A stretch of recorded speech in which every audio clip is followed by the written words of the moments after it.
Hey everybody, welcome to the second episode of Freedom Empowered. I think we got a good one for you guys today. Be sure to subscribe on iTunes and tell a friend about the show. If you think they'll enjoy it, they probably will. How was your week, Mason? My week wasn't horrible. It was pretty good, actually. I think I felt very free this week. Very free. I had a pretty good week too. Today's a special day here on the podcast. It's my birthday, so I'm pretty sure it's basically a holiday. I'm pretty sure that I'm supposed to be the one to wish you a happy birthday. You're not supposed to wish yourself happy birthday, but all right, whatever. Well, it's a holiday, so. Okay. All right. What are we talking about today, Mason?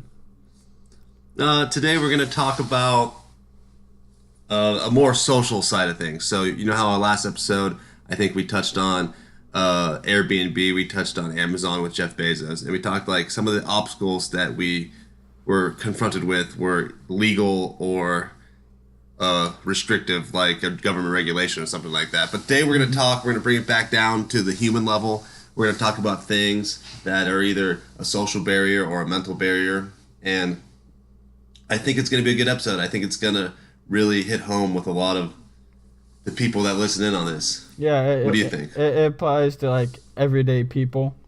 Yeah. Well, I'm a fan of today's episode. It works well on no matter where you are in life. It can apply to you. And right. One of the things about like the social obstructions is that it's like the toughest one, because it's most of the time you don't realize it's there or realize it's obstructing you, but it's also one of the easiest ones to take care of. It has a lot of upside for your life, I would say. Right. I mean, if you think about it, guys, what is a mental barrier? Is it, or even a social barrier? People think like these social standards, they're like thinking that it's something that, I mean, it might be kind of real to some people, but at the same time, isn't that all still individual? Isn't it still just yourself creating these? Because it might apply. It might be like, there might be like a stereotype or something in your community of how you need to act or how you need to behave, but at the same time, it's all really up to you to choose to listen to it. So I think that's what we're going to talk about today, and I think there's a lot to learn from it. The part of it is that life is like an investment, guys.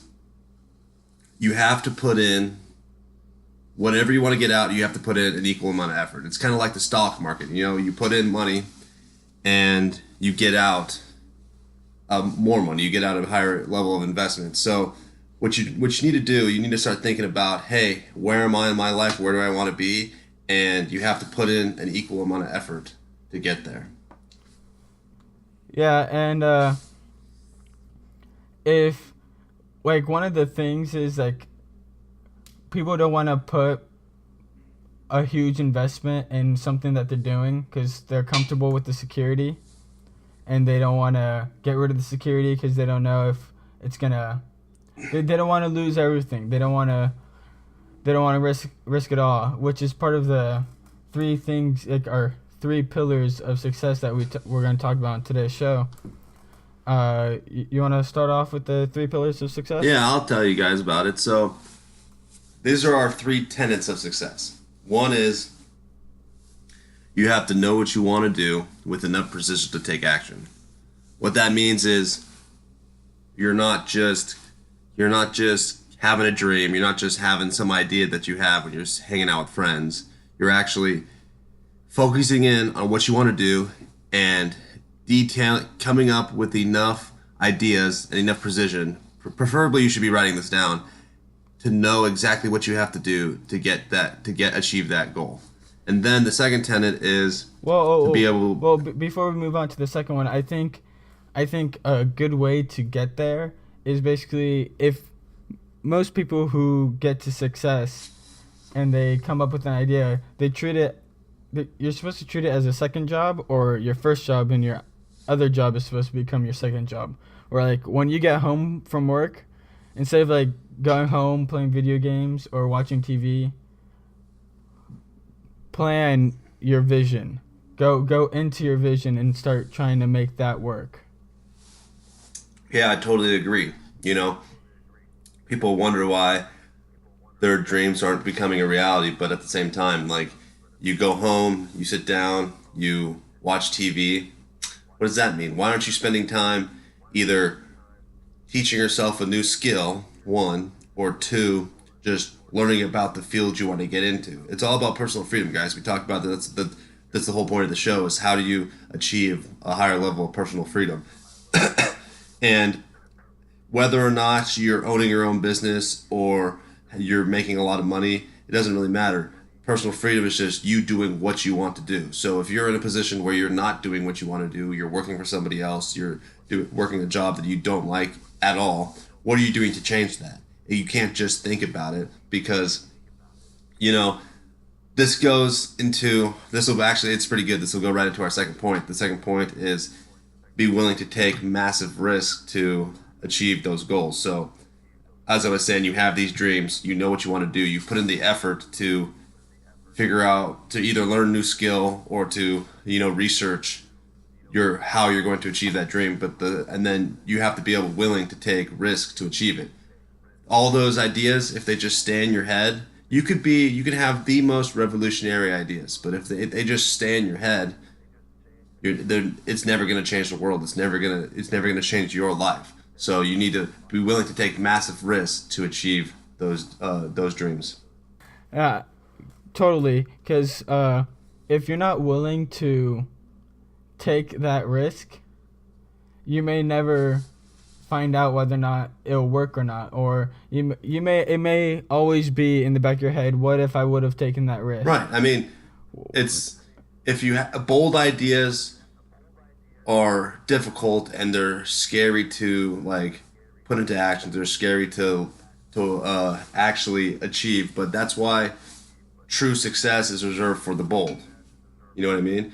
And then that gotta and Yeah. the whole point with this whole when I say bold, it kind of goes into the third tenet, which is you can never let anyone else steer you away from your idea. There's always going to be a critic. There's always going to be someone who says that you can't do it, but until you have the personal courage to not listen to them and still do it anyways, you can't be successful. You need to the only people that you should be taking advice from are people that are already successful themselves and are in the field that you want to get into. So you know what I mean? So if you want to start a business and your friends say that that's a horrible idea, do they have a business?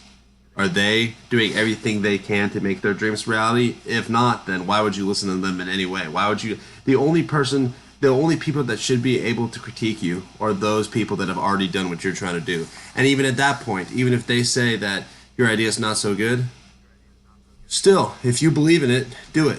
You might as well give it a try. Oh, well, it's like what's your favorite steak, Mason? I like the T-bone. All right. Well, that's a little weird. The best steak out there is prime rib, but so the reason why I asked him that is basically you wouldn't ask a vegan what your favorite steak is. But I know Mason's a meat lover, even though his opinion's wrong. Prime rib's the best. Tofu steak's not the best steak. Ask opinions or look for critiques from people in your field. Right. So that was an interesting example, but I'll give you an even better one. So think about Thomas Edison, right? Thomas Edison, circa way back in the day, and he walks into his local tavern. He's sitting down with his friends. He's having a beer or whatever, and he says, "Hey guys, I got this great idea. I want to create a light bulb. I want to create artificial light where we can have it at any point, any time we want." And all his buddies are like, first of all, do they even think that it's possible to do that? No. So they're saying, hey, how are you going to do that? That doesn't even make any sense. Two, he's like, why would you do it? Because we already have light. You can have light anytime you want. It's called candles. It's called fire. You know what I mean? So they're like, why would you even waste your time on that? Imagine now and then bring it back to modern day. Right now, think about if you didn't have light bulbs. If everyone was just like, hey, just have a candle. If you didn't listen right. to them. It's, a candle's good enough. It's the same thing goes with with cars. How many people told Ford that there's no reason to be creating cars? We already ride horses. Everyone rides horses. And personally, I love horses. I think we should go back to that. But at the same time, who doesn't own a car? It's these people, just because an idea seems crazy or it seems unachievable, or even if it just seems like a pointless idea, you never know.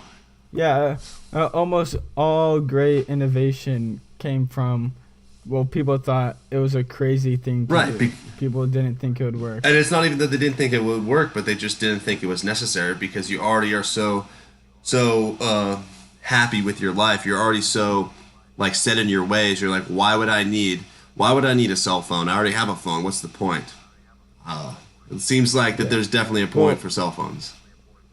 Well, so like you brought up Thomas Edison, and this isn't part of our three pillars, but it's part of it's just common sense. Like the hard work, perseverance, like trying over and over again, like is almost as important as the other three things, or it's just as important. It's not one of our three pillars, but Thomas Edison once said about his failures. People were asking him, "Oh, like you failed so many times," and I think the quote went something like, "I never failed. I only found 10,000 ways how not to do something." And I just feel like that makes so much sense.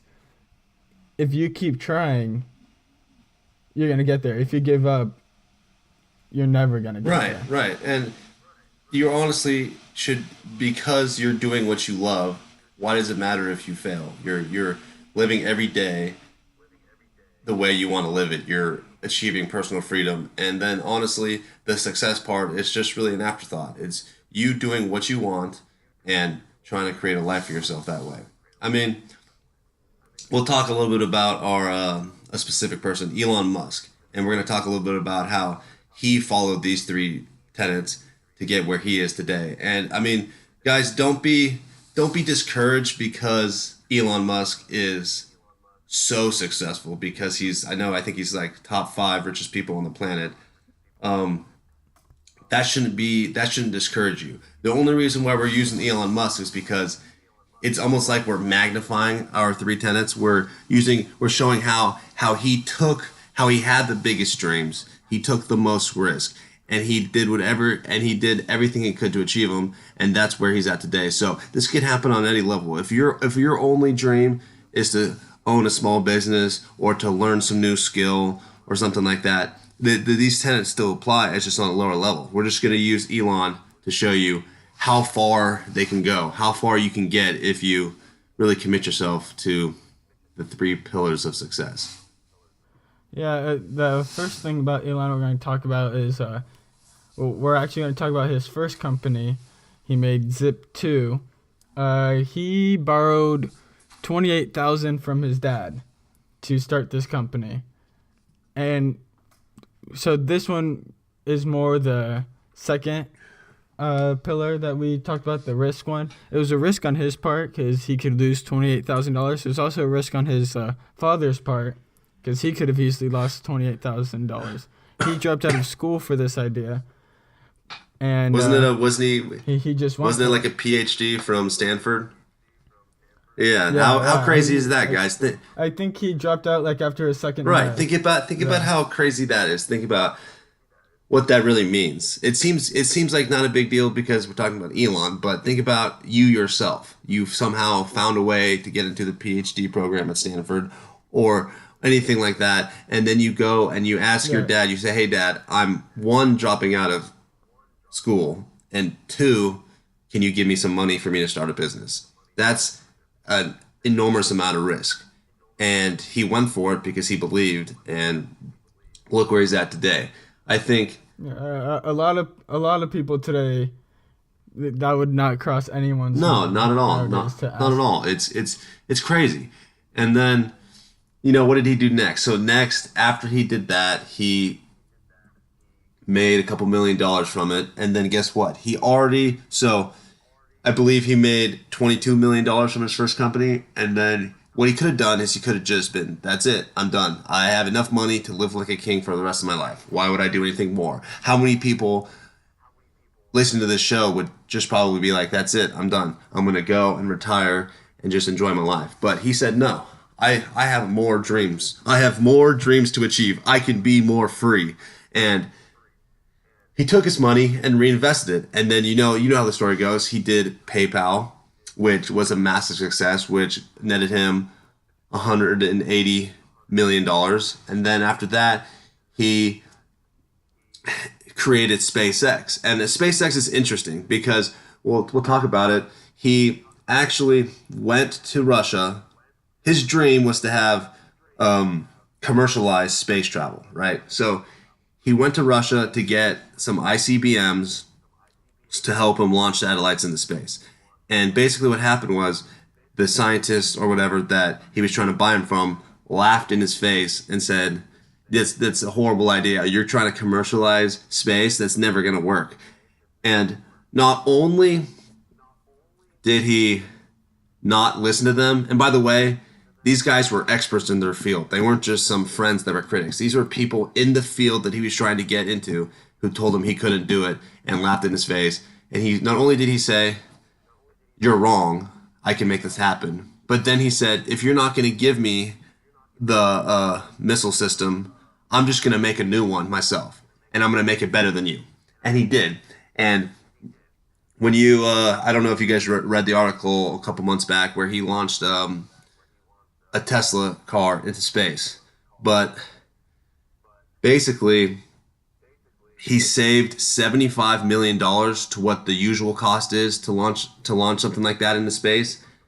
So it just goes to prove that he's revolutionizing space exploration. He's dropping prices, increasing technology, and now he's like the main contractor for NASA. He's the main go-to guy for the United States when they're trying to make some sort of achievement in space. Yeah, and the thing about the SpaceX part of his story is it really hits all three of the pillars. He has the idea, right? Figured out how to do it. He took a risk, dropping $100 million to start it, and he didn't. Thank God he didn't listen to the Russians. Right. He's SpaceX. I'm sure we'll see. Mark my words. I'm sure we'll see some crazy things happening in the near future because. Well, I saw a story how he wants to start sending stuff to Mars by 2022. That's wild. This is one man, guys. This is one man who is changing the game. And then what has he done after that? Think about it. So SpaceX is SpaceX, but that's just one idea. He also has done Tesla and this lesser known thing called Solar City. Tesla is bringing electric cars to the market, and Solar City is trying to make solar energy a real thing. So yeah, and go for it. The thing about those is when he was buying those, people looked at him like he was crazy. Right. They thought in those markets, they never thought solar power would be as big as it is today, and that electric cars would be as big as they were today. Look at each of those three ideas are revolutionary. They're honestly kind of crazy ideas. They're in different fields. They're completely new and innovative. And he said, I think I can be successful in all three of these things. And when I can tell, he's made it happen, because all I know is I'll ask people, I'll be like, hey, what kind of car do you want? You know how many people say my dream car is a Tesla? Who would have ever thought that your dream car could have been an electric vehicle? But he's done so good at making these vehicles that everyone wants them. I think even someone was telling me the other day that they can drive themselves. Like, you can literally lay back and take a nap and they can drive you. Like, I didn't even know that was a thing. But he decided to go for it. And apparently now you can just buy a Tesla and drive on your own. I also know that he's making them affordable for everyone. Apparently there's a new model coming out that's around $30,000. So that's a lot. But for the technology that he's putting into it, it's insane. Well, it's cheaper than like a new truck now. Right. I mean, like, you're definitely right. And I think this is a good point right here, because you hear us talking about money. You hear us talking about large amounts of money. And what I want you to realize is that although money does help you have freedom, that money does not equal freedom. So just because just because you make a lot of money doesn't mean you're free. You have to,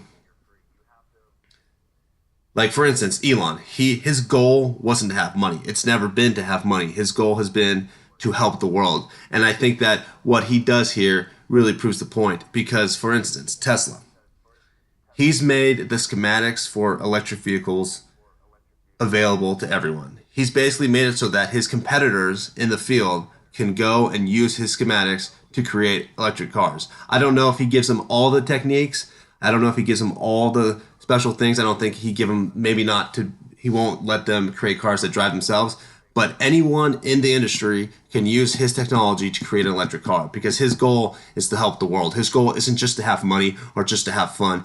His goal is to make the world a better place. And that was his dream. And he's created a life for himself where he can continually work on that.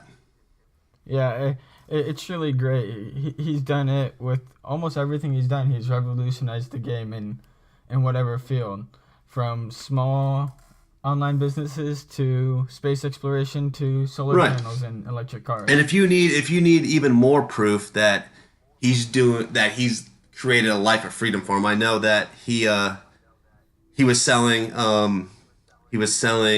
flamethrowers. He basically someone bet him to see what can you sell. Can you make a profit off the most ridiculous idea? So he decided to start selling flamethrowers. And then someone said it was illegal to sell flamethrowers, so he named him something different. I don't know what it was. He might have put him under the lighter category or something. But basically, he's proven that that he could sell anything to anyone because he does it best, and people are buying these flamethrowers for thousands of dollars. He he really is just a winner. And I know. Well, I read one thing where he was talking, and he said that if I wish that there was a way to not have to spend time to eat because the 2 to 3 hours a day you spend eating, he would rather spend working on his new ideas. So when you think about freedom and you think, hey, all I want to do is go and party and just have fun with my money, that doesn't mean that you're free. Your freedom is to pursue whatever you want because for him, he doesn't want to relax. He doesn't want to retire. He wants to continually create new innovative ideas and do whatever he can to make the world a better place. And I think he's doing it. Yeah, like when it comes down to it, everyone has a goal or a dream, but who has created who has made their lives in that way? Like who has made their life their dream life? Who made it become a reality? I think it's time for us to, like as a society, really, to take the innovation that we have, like our innovation, our dreams, and put in some effort, put in the desire, and do whatever it takes to achieve those dreams. Yeah, imagine if everyone took their biggest and greatest idea and actually went for it. Who knows how many new things would be out there? Who knows where we could be next? I think it's really just up to you as an individual to not sit back on your idea and not be scared and to actually just be an action taking badass. Do you agree, Nick? 100%. That another thing about Elon, a lot of people are wondering, wasn't he born rich and that's why he's successful? I'm sure we're gonna get comments about that. So I just want to put this disclaimer towards the end that he was born a normal person. The difference is that he followed these 3 guidelines and went to where he was today. That's true. It's very true. He grew up in South Africa, moved to Canada, moved to the US. He was not rich by any means. All he did was he had a dream and he went after it. And I think everyone listening to this show and all our future listeners can do the Right. same with these 3 steps. Right. Yeah, guys, if you want to have a discussion about it, you can hit us up in our comments section or our blog, and we can talk about different ideas, and maybe we can all work together to make us freer people. All right, guys. I think we're out of time for today's episode. Thank you guys for listening today. Remember to check out our Twitter account at Empowered Podcast. You can check us out on SoundCloud, Spotify in a couple of weeks. You can check us out. I think it's, what was it, Mason? 1 or 2 weeks? I think, Something yeah, like that? Spotify will be in about 2 weeks, but for now you can do iTunes, SoundCloud. We'll even be posting on YouTube if you want to do it. If you want to hit us up there. Google Play as Google well. Play. Yeah, Right guys, there. anywhere. Just share it around, We're trying to build a community. We're trying to start a new era of freedom. Thanks for tuning in.